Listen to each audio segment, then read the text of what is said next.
بسم اللہ الرحمن الرحیم۔ اللہم صلی علی محمد وعلی آل محمد۔ پارٹ تھرڈ میں اگلا سوال ہے کہ آل عثمان کو کب دوبارہ ترکی میں واپس آنے کی اجازت ملی، کیونکہ 1924 میں اس خاندان کو اور ان کے بڑے بڑے امراء اور وزراء کو ترکی سے جلا وطن کر دیا گیا تھا، تو 1974 میں انہیں دوبارہ ترکی میں واپس آنے کی اجازت ملی۔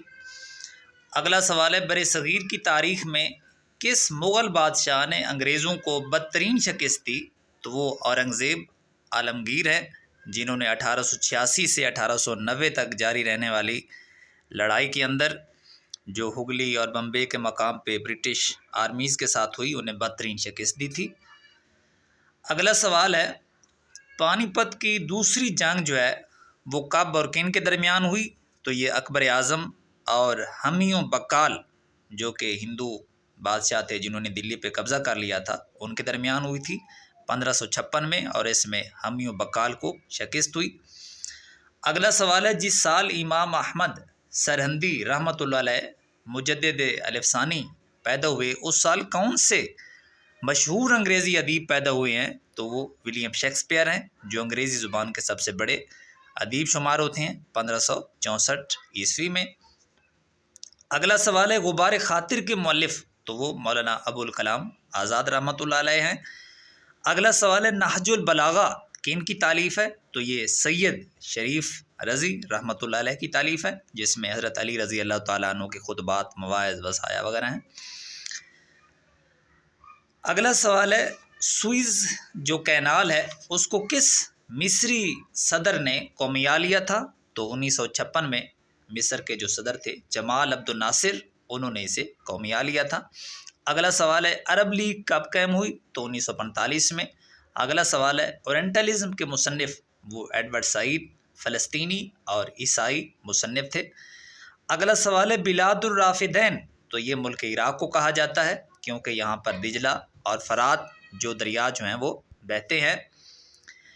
اگلا سوال ہے کس مشہور فلسفی کو الشہید الاول؟ تو یہ جمال الدین العاملی کو کہا جاتا ہے، جو کہ شیعہ فلسفی تھے شام کے، اور انہیں شہید کر دیا گیا تھا۔ اگلا سوال ہے رسول اکرم صلی اللہ علیہ وآلہ وسلم کے ددھیال اور ننہال کا سلسلہ نسب؟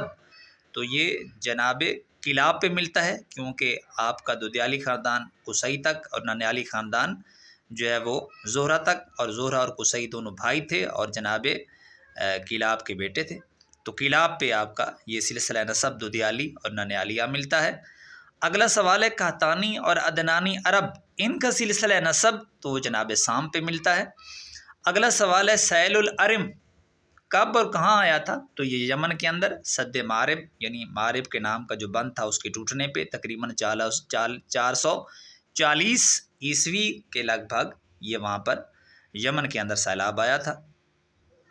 اگلا سوال ہے قصی کا اصل نام اور لقب کیا تھا؟ تو ان کا اصل نام زید تھا اور لقب ان کا مجمع ہے، کیونکہ انہوں نے اطراف و اکناف میں پھیلے ہوئے جو خاندان قریش کے مختلف شاخیں اور قبائل تھے ان کو مکہ کے اندر مجتمع کیا تھا، اور مکہ کے اندر دوبارہ جو ہے وہ اقتدار جو ہے آل اسماعیل کے اندر انہوں نے لوٹایا تھا۔ اگلا سوال ہے قریش الظواہر سے کیا مراد ہے؟ تو یہ دو ٹرمز جو ہیں بولی جاتی ہیں، قریش الظواہر اور قریش البواطن۔ تو الظواہر وہ قبائل ہیں جو مکہ میں سائیڈز میں ان کے لیے قصی نے جگہ متعین کی تھی، اور قریش البواطن سے قصی کے اپنے خاندان سے وجود میں آنے والے جو مکہ کے اندر، یعنی آل عبد مناف وغیرہ، بنی امیہ، بنی ہاشم، یہ جو قریش البواطن کہلاتے ہیں، اور قریش الظواہر میں بنی تیم، بنی عدی جو قبائل ہے تقریباً انہیں قریش الظواہر قرار دیا جاتا ہے۔ اگلا سوال ہے رسول اکرم صلی اللہ علیہ وآلہ وسلم کے اجداد مبارکہ میں سے یوم عروبہ کو یوم جمعہ میں، یعنی یوم جمعہ شروع کیا تو وہ کون سے تھے؟ وہ جناب کعب رحمۃ اللہ علیہ تھے، انہوں نے یوم عروبہ کو یوم جمعہ میں تبدیل کیا۔ اس دن وہ خطبہ دیتے تھے، لوگوں کو مجتمع کرتے تھے، اس سے پہلے اس دن کو یوم عروبہ کہا جاتا تھا۔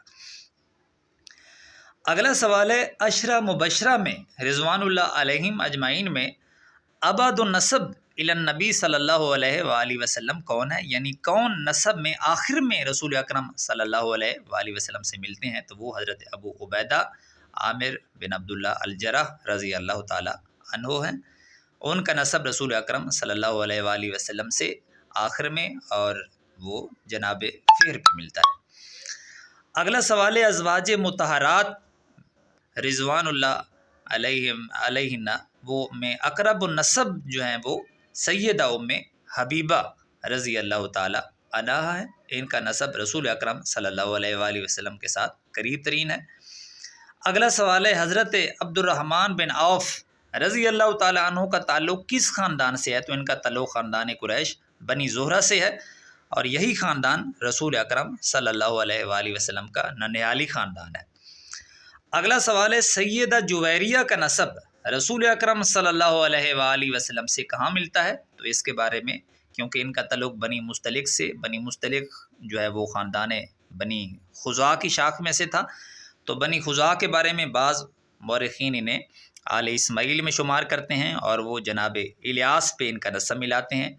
تو دوسری جو صورت ہے ان کو جو ہے وہ قحطانی عرب بنی خزاع کو قحطانی عدنانی عرب شمار نہیں کرتے، تو پھر ان کا نسب حضرت سام پہ جا کے جو ہے ان سے ملتا ہے۔